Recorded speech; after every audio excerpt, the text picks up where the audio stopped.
ఈరోజు రాష్ట్ర టీజేజేఏసీ చైర్మన్ పెద్దలు శ్రీ మారం జగదీశ్వరన్న గారి ఆదేశానుసారం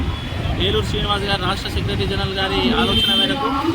మా స్టేట్ టీఎన్జిఓస్ ప్రధాన కార్యదర్శి ముజీబన్న గారి ఆలోచన విధానంతో ఈరోజు నిజామాబాద్ జిల్లాలో ధర్నా చౌక్లో పెద్ద ఎత్తున ఉద్యోగులు తరలి వచ్చి తమ యొక్క నిరసనను అంటే పెండింగ్ డిమాండ్స్ ఏవైతే ఉన్నాయో డిఏలు కావచ్చు, పిఆర్సీ కావచ్చు, సిపిఎస్ నుంచి ఓపీఎస్ పునరుద్ధరణ కావచ్చు, ఇక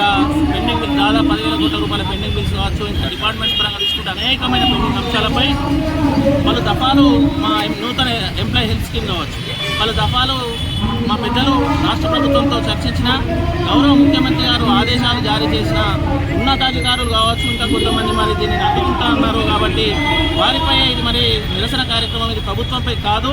మరి ప్రభుత్వం కూడా ఆలోచన చేయాలి. ఎందుకంటే ఉద్యోగులు వేరు కాదు, ప్రజలు వేరు కాదు. ఉద్యోగులు ప్రభుత్వంలో భాగమే, మరి ప్రజలకు సంబంధించి అనేక సంక్షేమ పథకాలు చేస్తున్న రాష్ట్ర ప్రభుత్వం వాటిని అమలు చేస్తున్న ప్రభుత్వ ఉద్యోగుల గురించి కూడా మీరు ఆలోచించాల్సిందిగా నిజామాబాద్ జిల్లా జేఏసీ పక్షాన విజ్ఞప్తి చేస్తూ మరి అతి త్వరలోనే మా రాష్ట్ర పెద్దల్ని పిలిచి మరి మాట్లాడి ఉద్యోగులకు తీపి కబురు అంటే పిఆర్సీ కానీ డిఏలు ఎమ్మటే మంజూరు చేసే వరకు నిజామాబాద్ జిల్లా ఉద్యోగులు మరి ఖచ్చితంగా రాష్ట్ర జేఏపీ పిలుపు మేరకు ఉద్యమాలు చేస్తారని చెప్పేసి మీ ద్వారా